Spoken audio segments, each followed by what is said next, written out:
Hi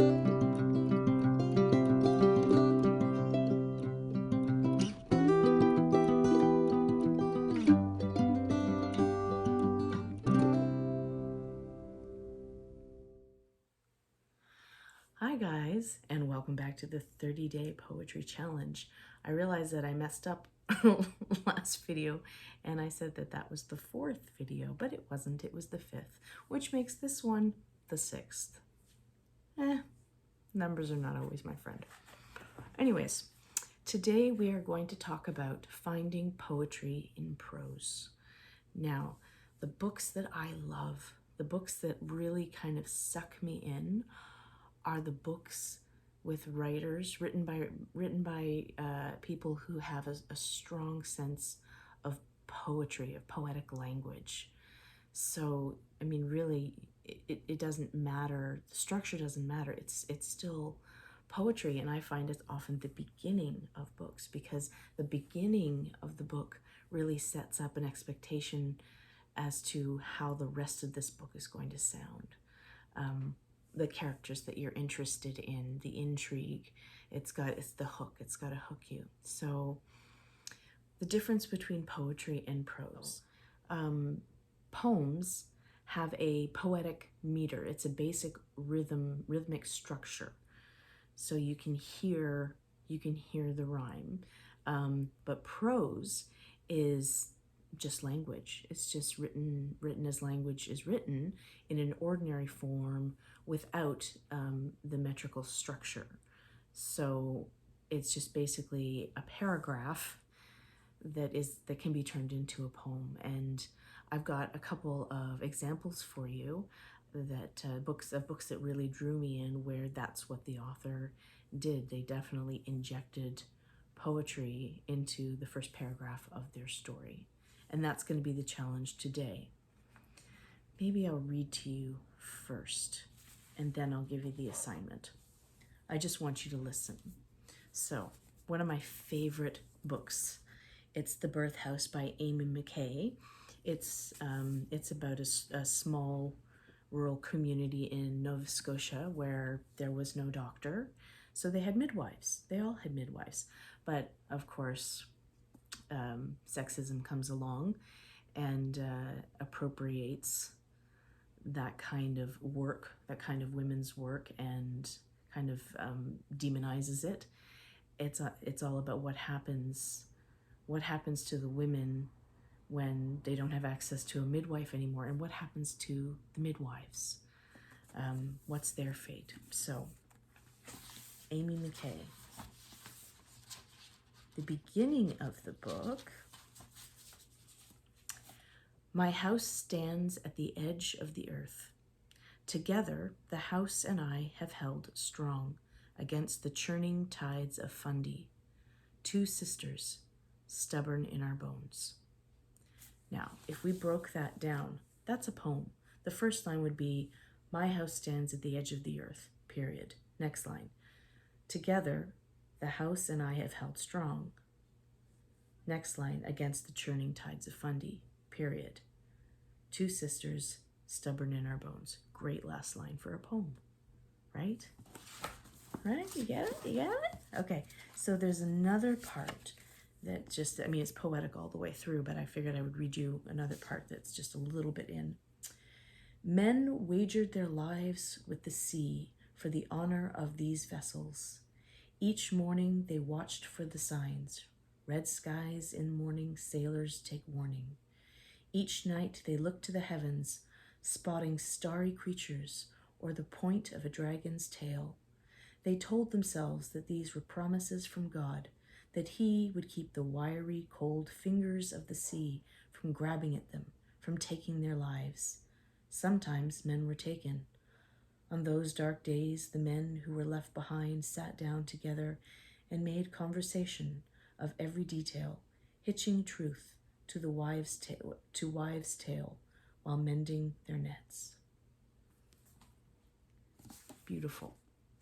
And I think the reason that it is beautiful, that I find it beautiful, is that I can see it.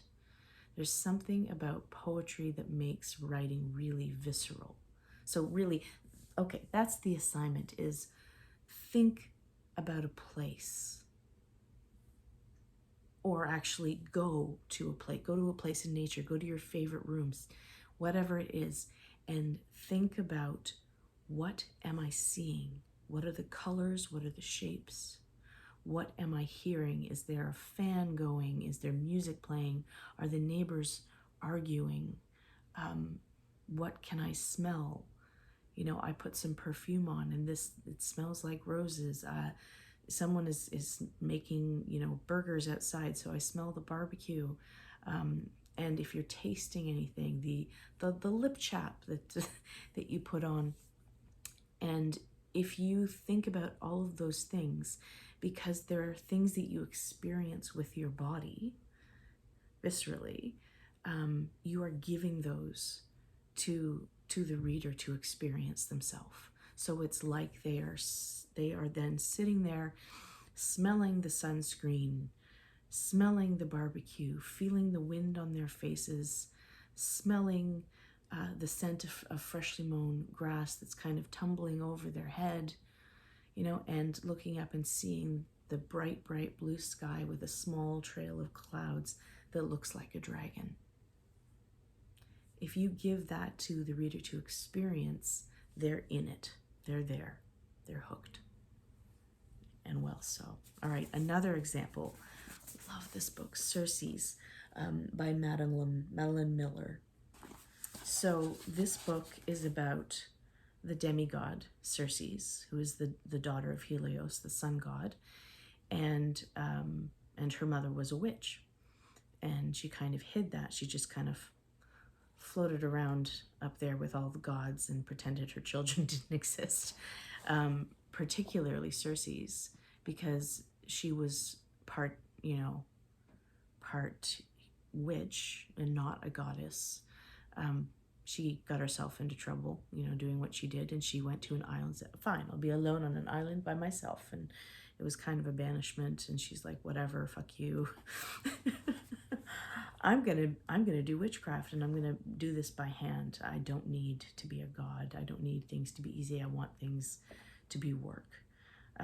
So she discovers herself by being alone in isolation. Interesting to read this while I'm in isolation. So chapter 1 is, when I was born, the name for what I was did not exist. They called me nymph, assuming I would be like my mother and aunts and thousands of cousins. Least of the lesser gods, our powers were so modest they could scarcely ensue our eternities. We spoke to fish and nurtured flowers, coaxed drops from the clouds or salt from the waves. That word, nymph, paced out the length and breadth of our futures. In our language, it means not just goddess, but bride. I read that and I was like, ooh, I'm reading this book. And then later on, she is alone on an island and the sailors find her. So you do the math. She gets very angry at a group of sailors that have come in one night who have not done nice things to her. And she gets her revenge, which is very satisfactory to read. He did not finish. His rib cage cracked and began to bulge. I heard the sound of flesh rupturing wetly and pops of breaking bone. His nose ballooned from his face, and his legs shriveled like a fly sucked by a spider. He fell to all fours. He screamed, and his men screamed with him. It went on for a long time. Next sentence. As it turned out, I did kill pigs that night, after all. Oh my God! I'm geeking out! I totally geek out over writing. So, right? And remember yesterday we were talking about onomatopoeia, so words that sound like what they're describing. So we've got flesh rupturing wetly, pops of breaking bones. You can just hear that, even ballooned. It's a great way to describe something that is swelling up, because she could just say swelling up, but she doesn't. She uses the word balloon. So a lot of what I do is trying to find the most visceral way to describe something, but also find the most perfect sounding word to describe what it is I'm describing. So the last one that I'm going to read you is actually mine.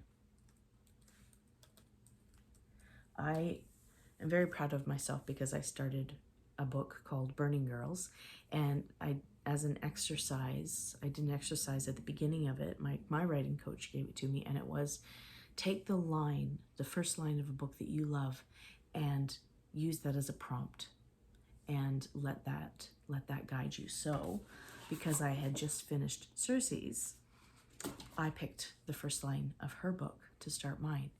And my book is about a girl named Krista who literally has flames that an image of flames that run across her eyes when she's experiencing intense emotions, joy, grief, anger. Oh, when she gets angry, the flames turn blue. It's spectacular. It's just really fun. So this is how the book begins. When she was born, the name for what Krista was did not exist. However, she didn't understand this. No one really understands at the time. When you are young, tumbling through the grass, in the sun, or splashing through a muddy puddle, your only care is for the here and now. Your parentage is of no mind to you. You mind only that they are there. I'll go write some more after this. I'm inspiring myself. Good God, Kelly, what a great idea. I do a lot of talking to myself as well. Really, I'm talking to you. I'm talking to my phone, but really I'm talking to you. This is what we have to do in isolation. And honestly, writing is what is getting me through this pandemic. If I don't do it, I notice if I don't have a project and an ongoing project to work up some creativity to put into it and to focus on it, those are the times that I am not doing well. I have definitely noticed. I was doing, I'll go back to it, I was doing Kelly's reading corner, so reading picture books, to kiddos. And I did that for months and months and months. And before that, there was definitely a drought. And once I started doing it again, my roommate looked at me and said, "You're you again." Yeah, this makes me me. Your creativity, your self-expression makes you you. So this is why I'm here and making a commitment to myself, multiple commitments to myself, to try and just put some positive energy into my day every day and have something to look forward to. So this is my thing.